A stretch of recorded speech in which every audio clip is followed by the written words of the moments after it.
and the AI technology that goes around that, the neural network, the deep learning, etc., is able to predict who did it. And that's what it is. It's a prediction engine based on information that you provide. It's also running forward. So here's an interesting experiment, which is if you ask any of the LLMs to actually write you a piece of content that is like 200 words, 500 words, it can never do that. Because it doesn't really know what it's doing until the end. And it's okay, I finished my story, and you go, but that's 370 words. Oh, I'm sorry, and they'll generate another one. Oh, that's 680. It's an interesting phenomenon of these generative models because and it's also really eager. It will never say, I'm not able to generate 500 words. They'll just give you something, and you think, only when you do a word check, you look, oh, that was 380 words. What's going on? It's an interesting foible.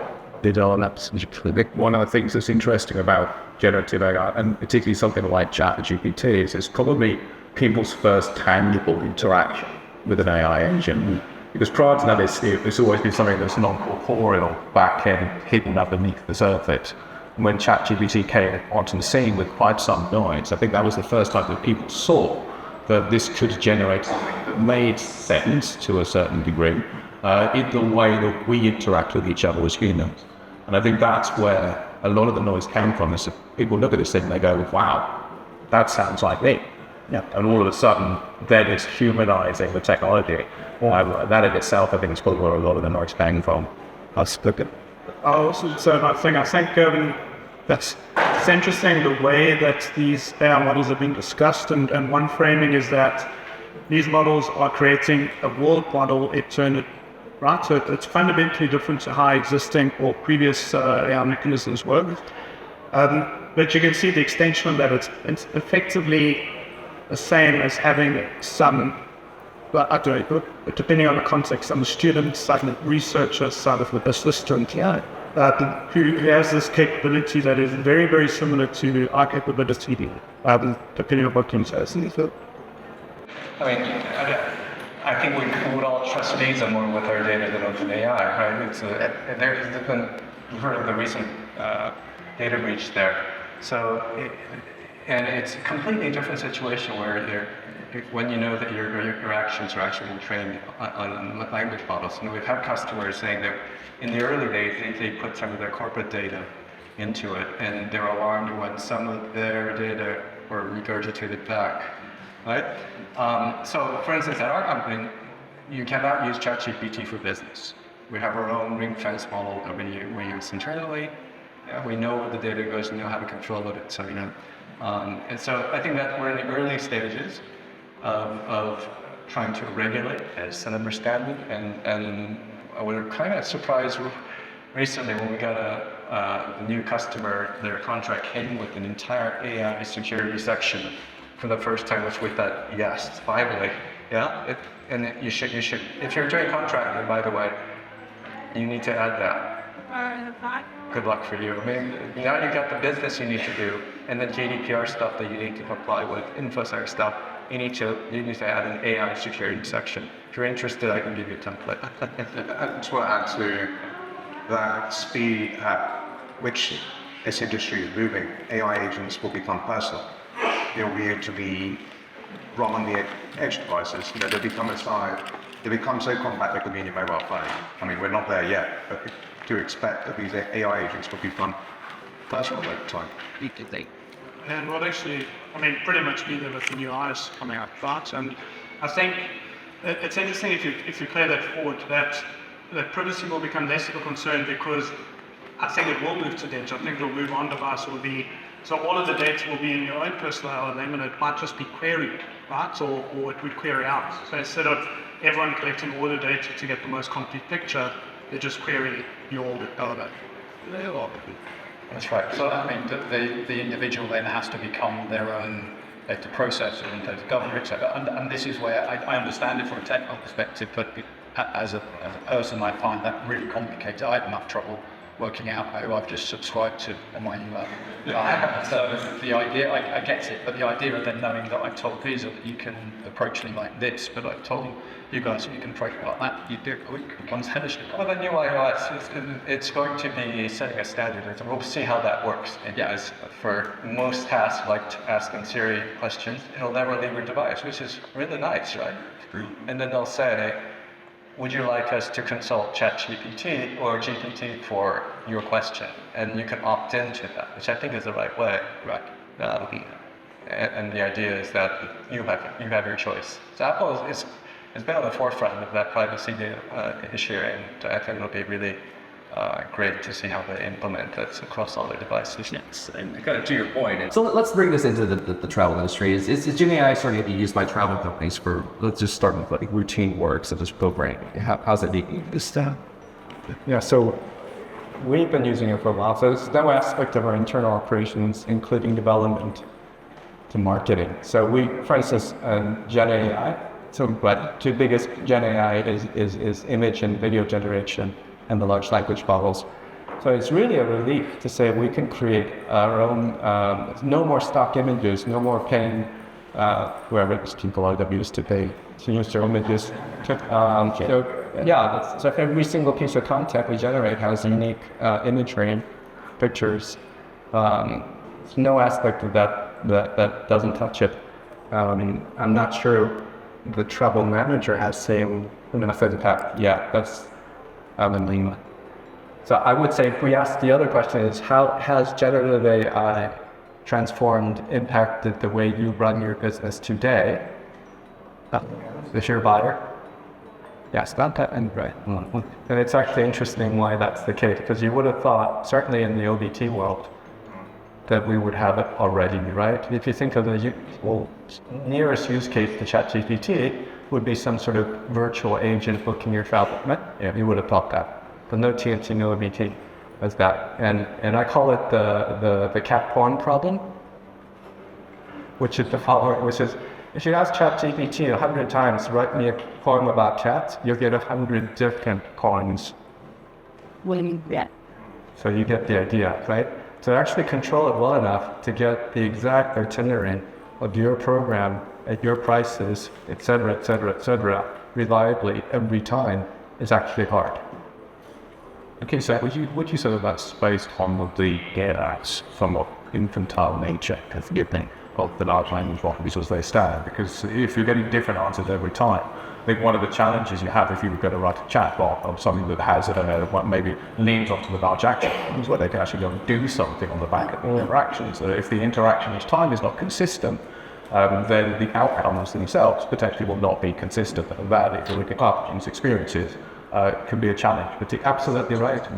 ChatGPT is not a model, right? That's just the front end on top of one of OpenAI's models, GPT-4.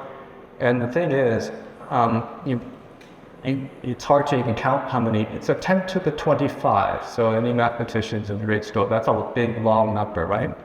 That is the number of different unique parameters that can be set on the underlying model.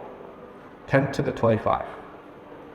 Of which one of those combinations have been chosen to deploy as ChatGPT. So OpenAI chose ChatGPT, and the configuration they chose was something that would be funny, creative, pretty good at most things, right? So if you use that model with that configuration, you're gonna get a hundred different poems about cats, right? So you need to choose the right foundational models. There's over 1,000 foundational models, and we use quite a few of them. And not all the models are appropriate for various use cases, and you need to also know which of these parameter changes actually get to the result you want. Good. So it's a lot of work to get there, and it's not always generative AI. Some of these problems, you shouldn't be using Gen AI for anyway. So you can use a neural network. It's much more.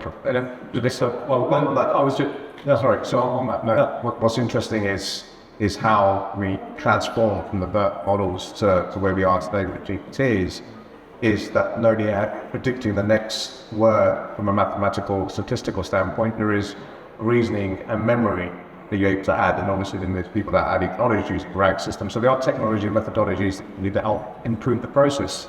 So actually, you have to be very specific on the use case. Exactly. And like you said, be selective about the model that you use for the purpose. Otherwise, it becomes unpredictable. And you think to know how to train it and then deploy it correctly. Exactly. And that's what I was going to sort of come in with is, we have it working with a use case. It's a very specific use case. We now have a hybrid messaging channel where we've got Gen AI working in the channel.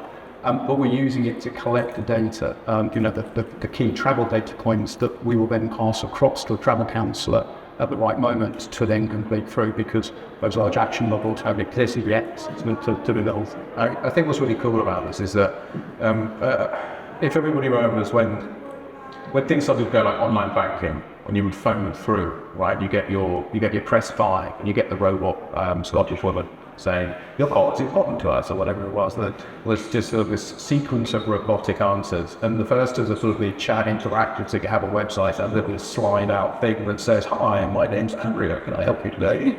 So I'm the video and he goes, I don't know what you mean.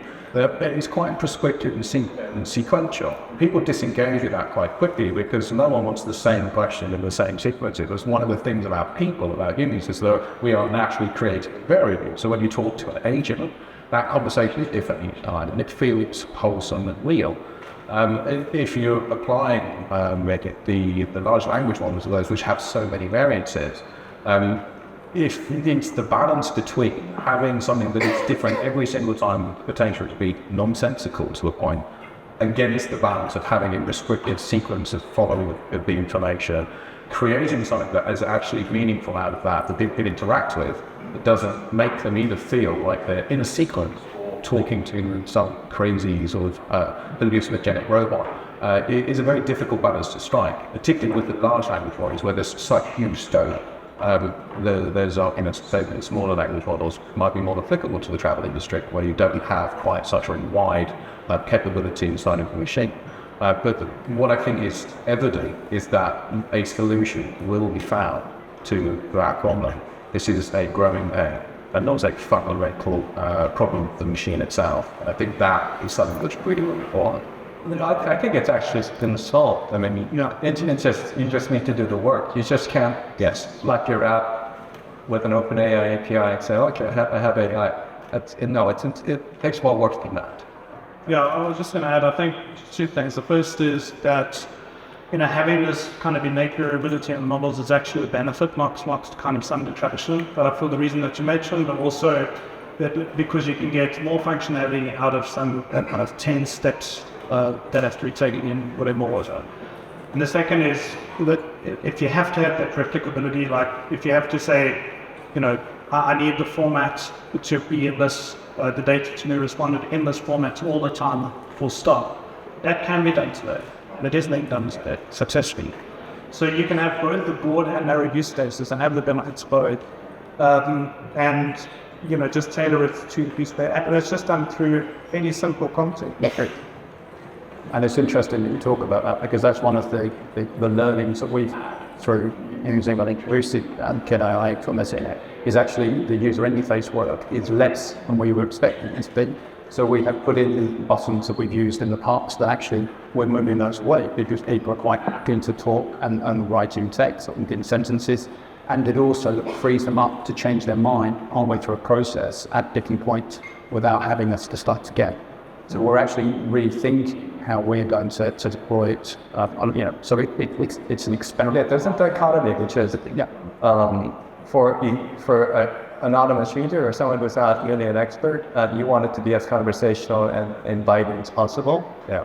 But to actually use these models to do real work, that it's repeatable, high quality, reliable, they're both a modeling. But the other bit that we haven't touched on is knowing how to prompt. What's called prompt engineering now is actually an important set of skills that we would. You can say you should look for jobs as a prompt engineer. It's going to be very high-paying jobs, right? And there's an argument to say that in a not too distant future, every single person who survives the cataclysm that you think is coming, David, is going to be a domain expert who is also a very good prompt engineer.